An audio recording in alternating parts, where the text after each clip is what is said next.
Yo, what up guys, I'm Sammy and welcome back to the Soul Brothers channel, and today I'm going to be doing a versus video between the KD13 and the KD Trey VIII. So this shoe is going for 90 bucks retail, and right now it's on sale on Nike.com for like 70 bucks, and it's like cool gray color. They have a large selection of really cool colorways actually for this shoe.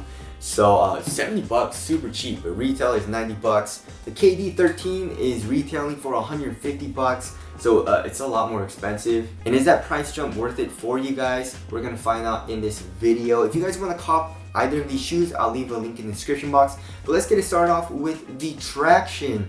So as far as the traction goes, take it with a grain of salt because I have not played on the indoor court yet in either of these shoes, which sucks. There's nothing open, 24 hours is bankrupt. I will be trying out an indoor court soon though, but as of right now I've not been able to play on one. So just from my experience, like on my wood floors, they both seem to, grip really well. And then of course, the KD Trey VIII, the shoe that Donnie Boy tried, he said that the traction was really good. So I'm gonna take his word for it. And so I guess as far as the traction goes on an indoor court, take it with a grain of salt, but they both seem to be really nice. The KD13 of course is using some circles and like some ovals I guess, and a pod here in the forefoot outlining the bottom loaded forefoot zoom unit, which we'll get into. KD Trey VIII is using like a wave bone traction pattern. And as far as durability goes on an outdoor court, the KD Trey VIII is going to be better. The rubber is way harder.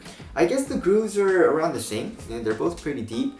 But I do have ripping on my KD13s, like it's fraying. I have some circles kind of like ripping off a little bit, especially here in the high wear areas, like in the heel and like right here where the ball of your foot is. Like the occasional outdoor use should be okay, but it's not recommended like if you only play outdoors. The KD Trey VIII, you should be fine if you only play outdoors, and indoors you should be fine as well. So KD Trey VIII is better for traction. Of course, I don't know about dust yet. I'll give you guys an update once I have that information available. Alright, as far as the heel to toe transition goes, they're both really smooth. Nice curve shape here in the heel, nice curve shape here in the forefoot. You have a lot of flex as well. I mean, the KD13 is a little bit more stiff because it has all this midsole. The midsole is like a little bit stiffer. The Trey VIII is a lot easier.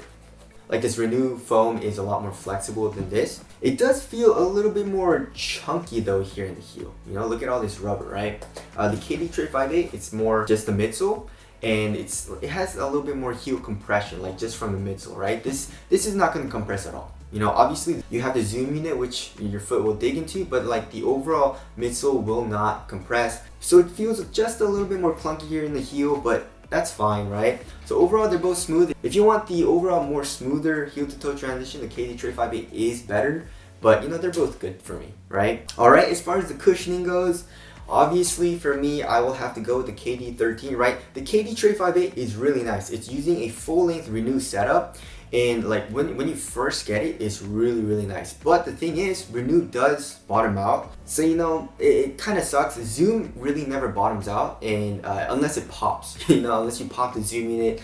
But I've never really heard of anyone popping a zoom unit that's inside the midsole, like a smaller heel zoom unit, a smaller forefoot zoom unit, or even the zoom strobel, right? The zoom unit is gonna last you a lot longer. As far as the court feel goes, the KD Trey VIII feels better. It feels lower to the ground. The KD13, it's still pretty good, but like you have that zoom unit which adds probably 5 to 8 millimeters from this midsole, so you feel a little bit higher up off the ground, but it's not horrible or anything. And then obviously zoom unit, it's bouncier. You feel all of that compression, like your foot really digs into that, especially in the heel as well as in the forefoot.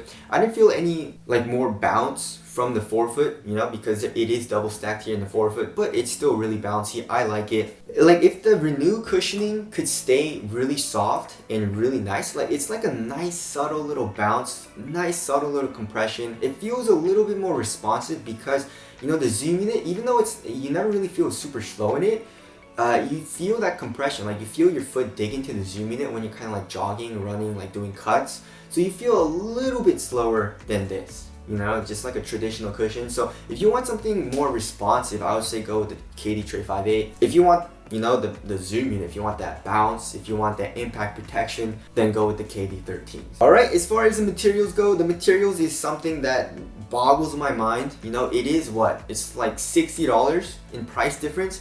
And literally you're only paying for the zoom strobe, right? The zoom strobe is what you're paying for because the material quality is not there in the KD13. Like this, I'll call it like a textile material, but like, can you guys hear that? It sounds crappy, you know? Not only does it feel cheap, it sounds cheap, right? Like once it's on foot, it feels nice. You know, it's a super thin material. It conforms to your foot very well, but like it doesn't look quality and it feels really cheap. And if you're gonna charge 150 bucks for this, that's kind of not worth it, you know? The KD Trey 5.8, it looks like a lot nicer, right? I really like how it looks, but it is more of like this knitted material. It's super thin as well. And then here in the back is where you get really crappy materials with this, you know, fuse and like this screen mesh. But as far as quality goes, I'd say they're both around the same. On foot, they're both around the same as well. One thing I will say about the KD Trey 5.8 though, it feels a little bit stretchier and not as supportive as the KD13. The KD13 really doesn't have a lot of stretch. Like both of these materials stretch out over time, like once you play in it, once you break it in. But like when you're playing in it and putting high force on the materials, the KD Trey 5.8 stretches a little bit more. And as far as the tongue goes, the tongue is literally exactly the same. Like you have this like screen mesh here in the front, and then like a polyester mesh material in here underneath the tongue, and then like this rubberized foam like sandwiched in between both of those materials. The KD13 kind of has like this like wave cut here on top of the tongue, and then the KD Trey 5.8 is just, there's nothing. But you know, they're both nice as far as like if you want a thicker, more padded tongue. And then here in the ankle area, they're both around the same as far as like padding goes, and they both feel comfortable around the Achilles. So materials, pretty much I tied up, and that sucks because this is freaking $60 more, right? Alright, as far as the fit goes, I would say the fit in the KD13 is better for me. I went true to size for both of them, and the KD13 is a lot more snug, right? So this shoe is super snug here in the toe box area. It's very, very narrow and it fits true to size. So it was just perfect for me. The KD Trey 5.8, it was good for me at first. Like it felt pretty snug, just a little bit, but like it stretches out like really quickly and it stretches out a lot. So the fit right now isn't as good as it was when I first got it because I like my shoes to be really, really snug. Unlike Brant freaking, I'm talking to you, Brant, but like one of my friends, he wears his shoes like literally a size and a half long. So I don't know, I guess fit is very subjective though, so it really doesn't matter. But like I said, I like my shoes very, very snug. And width wise, I would say it's slightly narrow.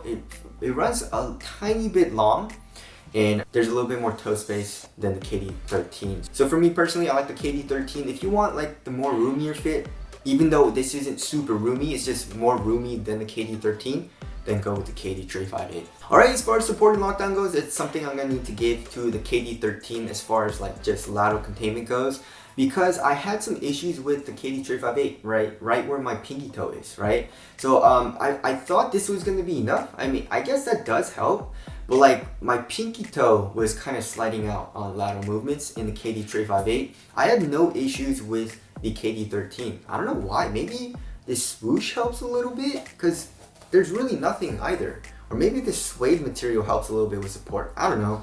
But I didn't really feel anything with the KD13. So for lateral containment, the KD13 is better. As far as the ankle support, I mean, they're both mid cuts, but they're not very nice, you know? You don't really feel any type of like ankle movement restriction. It feels basically like a low because you have that freedom of, I guess, mobility. But then it's kind of annoying because you have something over your ankle. You know what I'm saying? You just feel that, but then it's not supported. You know what I'm saying? But anyways, so tie that up. And then as far as lateral stability goes, I mean, they're both good. I would say the Trey 5.8 is a little bit more rounded. You do have this like rounded shape here where the ball of your foot is, kind of like an alto curvature, like, you know, Kyrie's line. The KD13 has that as well, but like right here, it's a little bit flatter. Like if you guys can see, it's a little bit flatter here, and then the Trey 5.8 is a little bit more rounded. I'm not saying it's laterally unstable or anything, but it just feels a little bit more boxy in the KD13, right? Like, but as far as lateral stability goes, they're both good. And moving on to the weight, obviously the KD Trey 5.8 is gonna be lighter, right? This shoe is just insane. It's like 10, I believe it was like 10, yeah, 10 10 ounces on the dot, and this was like 12. Yeah, 12.13. So obviously the KD Trey 5.8 is way lighter. If you want the lighter shoe and more minimal shoe, go with the KD Trey 5.8. I mean, the KD 13 isn't like bulky or anything. It just feels a little bit heavier and a little bit chunkier than the KD Trey 5.8 because of kind of just like here in the heel area, and it's just more like bottom heavy. The KD Trey 5.8 just feels more like balanced. Like the weight underneath your foot and also here on top of your foot, which would be the materials, it's more just like a more balanced weight. The KD 13, like the material is super thin here on top of your foot, but then like the midsole is just a little bit heavier, a little bit chunky. You know, it reminds me of like Vans, you know, where it's just bottom heavy. So there's that. As far as ventilation goes, I would say the KD Trey 5.8 is a little bit better. The KD 13 also isn't bad. You know, it's basically like a textile material, super thin. There's not like airflow through the material. It's like just a little bit. It's more just like really good at like wicking away the moisture, you know? The KD 13, you can feel a little bit of airflow, right? You can feel that just a little bit more than the KD 13. So the Trey 5.8 is a little bit better as far as ventilation goes. As far as the aesthetics, I don't know guys. The KD 13 really grew on me. The shoe looks great. The KD Trey 5.8 also is a great looking shoe. I might have to lean toward the Trey 5.8. I really like how the shoe looks, and I love how cheap it is. And you get a really cheap shoe, looks dope, and a great performer, right? So that's just my opinion. Tell us what you guys think looks better down in the comment section below. As far as the break-in period, there's really no break-in period. The cushioning, you don't really need to break in. I mean, you don't want to break the Renew cushioning in because it'll bottom out, right? The KD 13, you can feel the zoom units right away.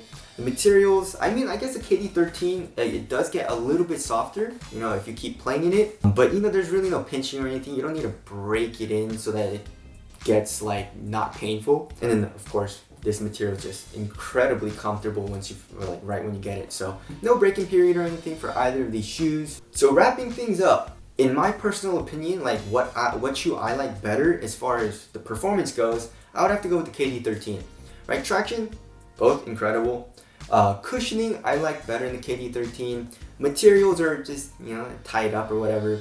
But it is a little bit more supportive, right? The KD Trey 5.8, I did have some issues in that department for lateral containment. Like, it wasn't horrible or anything, but I just like how the KD 13 felt a little bit more secure. So because of those reasons, I will have to go with the KD 13 just for me personally. If you're trying to save 60 bucks or like 80 bucks now, because this is like, it's going for 70 bucks, then go with the KD Trey 5.8 because this shoe it's really nice. It's a solid performer. Like I said, if you want the overall, like a little bit more supportive shoe and I guess in my opinion, better cushioning, then go with the KD 13. Alright, so that's the video. Again, if you guys want to cop either of these shoes, I'll leave links below. Thank you guys for watching, and I'll see you guys in the next one.